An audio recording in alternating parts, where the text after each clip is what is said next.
As a cold, chilling grasp tugs at my shirt collar, I choke out demands. It doesn't hear me. No one hears me. Hell, I'll be damned if anyone even knew I was there. Unlucky. Unfortunate.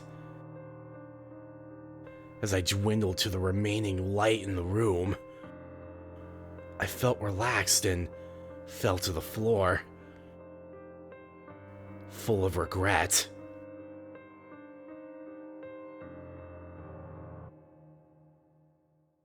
Day 1, October 4th, 1991, 8:30 a.m.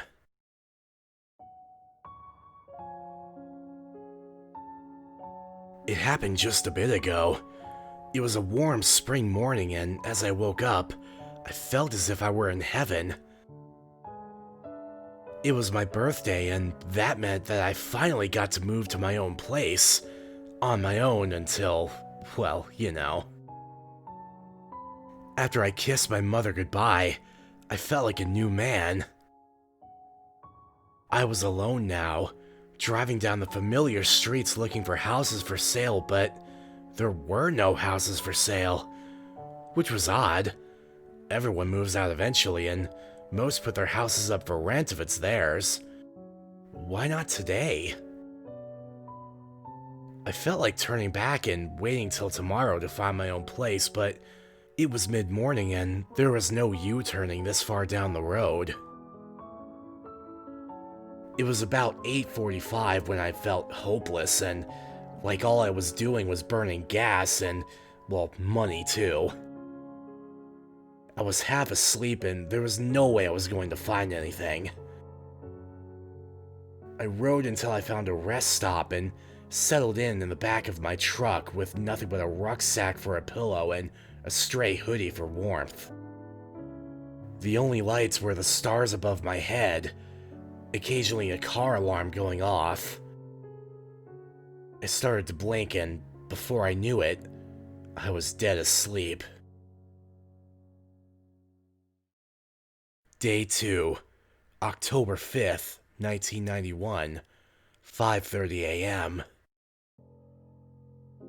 I awoke at 5:30 and started to head out and about. I called up my mom when I could. She said she was happy for me that I took this step into adulthood, and told me of certain houses to look for and to make sure I meet someone I could agree with. Later on, I was all alone on the road, which was completely odd, because it was a busy street usually. While I was going down an outskirt, meadow-drenched road, I saw a distant town, as far as my eyes could see.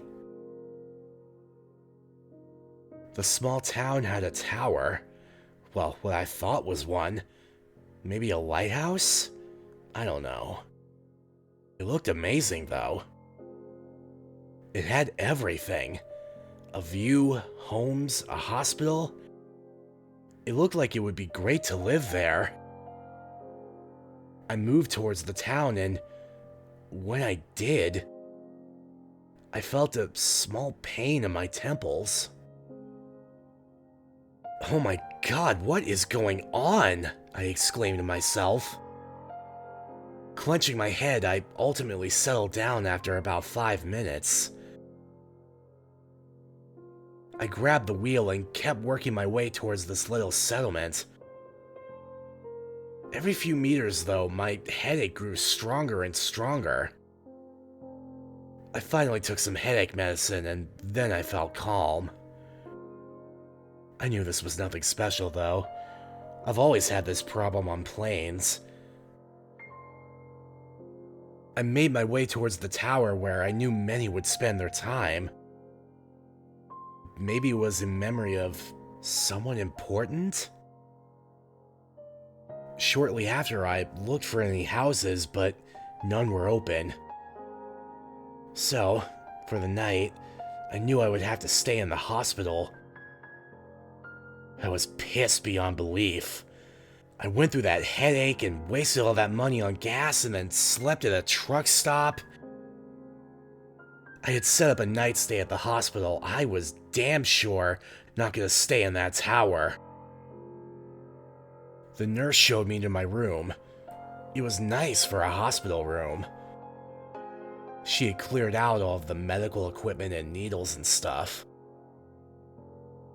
The bed had a comforter on it with what seemed to be a checkered pattern, but it was torn up pretty badly though, but that's beside the point anyway. As I drifted off to sleep, I felt my headache coming back to me. I somehow ignored it though and drifted off into a deep sleep for what seemed like a long time. I should have never woken up. Day 2, October 5th, 1991, 9:15 p.m. I awoke to the sound of beeping. I was still in the hospital room, hooked up to a lot of medical equipment. My alarm clock was my heartbeat. The nurse walked in with a scared expression on her face. "Thank God, you're finally awake. We thought you lost too much." I interrupted her there. "Whoa, too much what?" "Lift the blanket and see." I lifted the blanket. My shirt was drenched with blood. Oh God, what the fuck happened? "That's just it. We don't know. Your mouth was leaking blood. We brought you in here so we could heal you up." Okay, I've been having these headaches for a while on my way over here and... "Oh no, you need to go to the tower, now!" Whoa, hold the phone. Why do I need to go to the tower?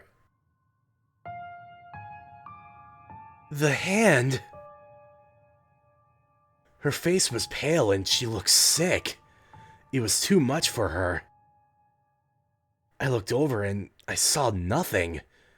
No hand, nothing. I stripped myself of the needles and bloody clothes and put on the stray hoodie from my truck the night before. I headed out of the hospital and looked towards the tower, trudging my limp body over to it. When I walked inside, I saw a girl. She was young, really young, like 8 or 9 years old. She wasn't afraid of me just barging into the door like that. She looked straight at me and smiled, though the smile soon shrank into a frown.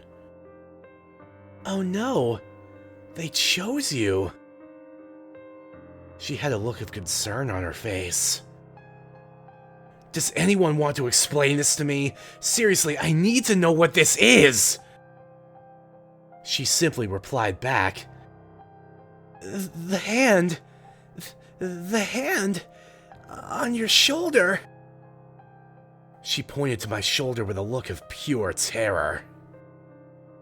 I peered over and saw what the nurse was talking about. A ghostly white hand had been resting on my shoulder.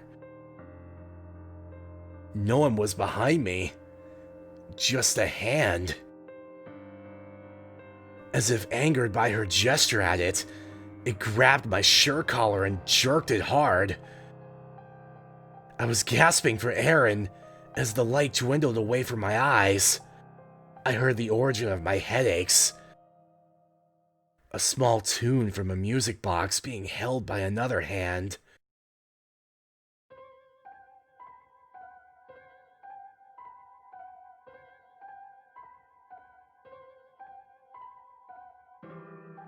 I fell to my knees in agony before I hit the ground lifeless.